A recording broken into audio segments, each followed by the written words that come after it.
आता मित्रांनो, खूप मित्रांची कमेंट होती की फायबर वूड कसा फिट करायचा ते दाखवा मला. चालेल, मी दाखवतो तुम्हाला कसं फिट करावं लागतं. म्हणजे यू पाईप कसा फिट करायचा ट्रॅक्टर, ठीक आहे. आणि ते म्युझिक सिस्टम कसं फिट केलेलं आहे, यू पाईप कसा फिट केलाय, कोणते नट टाकले, वायरिंग कुठून केली आहे, चला तर दाखवतो तुम्हाला. म्हणजे आज लवकर येऊन गेलो मी घरी, काम आटपलं, धुवून धावून आणलं त्याला. हे बघा, म्हणजे इथं काय केलंय आपण, इथे याला सपोर्ट पट्टी, याला एक पट्टी मारलेली वेल्डिंगनं, ही डायरेक्ट इथपर्यंत. याला एक नट असतो, यू पाईप असतो ना हा, हे बघा, हा यू पाईपला एक नट असतो खाली, याला एक नट टाकला इथं, इथं फिट केलंय त्याला पहिले, ठीक आहे. मग तो याच्या रोप राहून गेला. मग इथून आपल्या बंपरला 2 होल पाडले, एक या साईडला आहे, एक पलीकडल्या साईडला. हे बघा, ही एक क्लॅम्प बनवली, त्याच्यामध्ये टाकला एक रबर. कारण का हायब्रेशन नाही झालं पाहिजे, किती पण ट्रॅक्टर हल्ला ना तर काहीच हायब्रेशन नाही झालं पाहिजे. आणि त्या साईडला आहे बघा, मधल्या साईडला एक पट्टी टाकली, ही बा, ही आणि नट इकडे कसलेली, एक एक दिसतंय ना. असं म्हणजे ह्या साईडला पण तसं आहे आणि ह्या साईडला पण तसंच आहे. ही पट्टी जी आपण घेणार आहे ना, ही जाड घ्यायची. म्हणजे मला एवढी जाड नव्हती भेटली, पण तुम्ही घेशाल तर जाड घ्या. तरी खूप जाड आहे बघा, आपल्या बोटा इतकी. तुम्ही अजून जाड घ्यायची याच्यापेक्षा, म्हणजे हालत नाही ते. फार्मडेक्सचं असं फिट असतंच.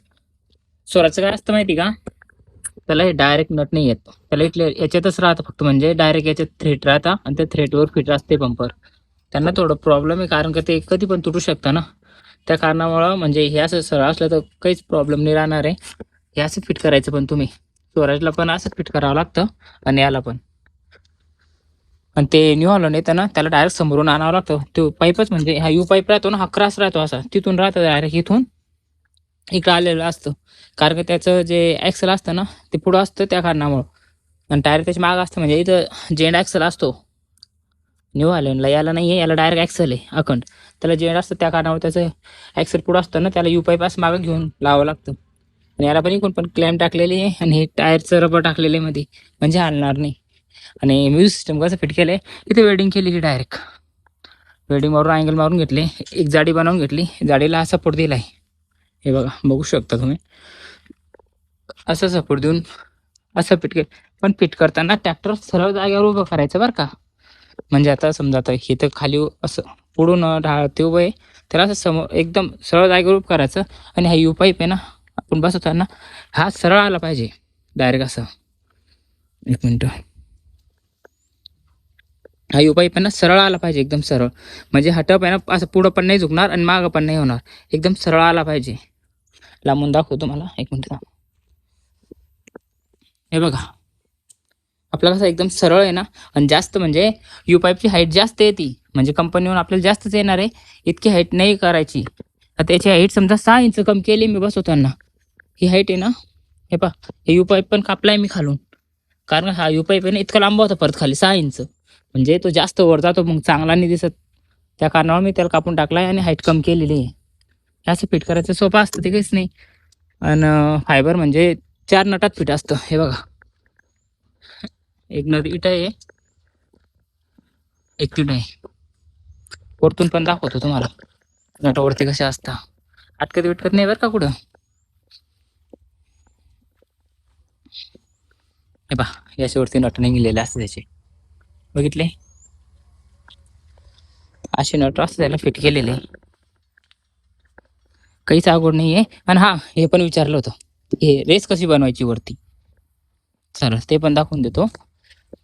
काय केले, हे फार्मोशन 241 ट्रॅक्टर येतं ना आपलं 241, म्हणजे PM येतं 241 फार्मोशन कंपनीचं, त्याचंही आहे. आपण काय केलंय इथं, म्हणजे डायरेक्ट तीच पट्टी ती माग मारली ना तशी पट्टी होती, पण ही जाड आहे जरा. तिला इथून घेतली, इथून वेल्डिंग मारली डायरेक्ट मधून, ते बा अशी वेल्डिंग मारून इथपर्यंत घेतली. आणि इथे नटाने फिट केले. आणि रेस वायरचं म्हणजे इथे हे जोडले, हे रेस वायर डायरेक्ट आपल्या रेसला फिट केले. हे बघ, हे बघ, ते दाबलं का ते वरतं डायरेक्ट. हे बघा, आपल्या ट्रॅक्टरला इथं पण रेस होतो, इथून पण होतो आणि इथून पण होतो, म्हणजे 3 जागेवर रेस होतो आपला ट्रॅक्टर, काही प्रॉब्लेम नाही आहे. हे असं फिट केलंय, अशी फिटिंग करावं लागते. म्हणजे काही आवड काहीच नाही आहे, एकदम सोपं आहे बघा. म्हणजे पाय ठेवायला एकदम भारी राहतं बरं का. हे बा, समजा तर बसलो त्याच्यावर तर म्हणजे बैठक खूप भारी येते. हे बा, येतं एकदम भारी. म्हणजे हा इथं पाठ लागलेलं राहते आपल्या मागं, आणि आता ते समजा इथं खाली पाय ठेवून बसलो का असं पुढं झोपून बसावं लागतं. आणि ते वरती पाय असले की मग असं लागून बसतो माणूस, एकदम भारी. ताणच नाही. चाबी चालूच आहे. असं फिट करून घ्या, मग काही अवघड नाहीये. समजलं असेल ना तुम्हाला आता, का काही अजून परत समजावं असेल तर टाका मला कमेंटमध्ये, सांगतो मी तुम्हाला. आणि हे टप आहे ना, मी म्हणजे 12,000ला घेतलं होतं तिथं पंजाबला. तिथून इथपर्यंत यायला त्याला 2200 रुपये खर्च आला होता वाटतं ट्रान्सपोर्टनं. तुम्हाला हा टेप म्हणजे 14,200 पडलाय. आणि जे साऊंड विचारता ना तुम्ही, साऊंड कसं काय, कुठून घेतला, काय घेतला, हे साऊंड घेतला नाही भावांनो. हा साऊंड मी घरी बनवलाय. त्याच्यात मध्ये 12 इंचीचे दोन्ही स्पीकर टाकले, आणि इकडे तो टेप टाकलाय. तो टेप 2500 रुपयाला बसून जातो आपल्याकडे. ठीक आहे, चालत तर बाय. मग सबस्क्राईब करून घ्या आपल्या चॅनलला. काही वाटलं तर विचारा मला, मी सांगाल तुम्हाला, त्याच्यावर डायरेक्ट व्हिडिओ बनव. बाय मित्रांनो.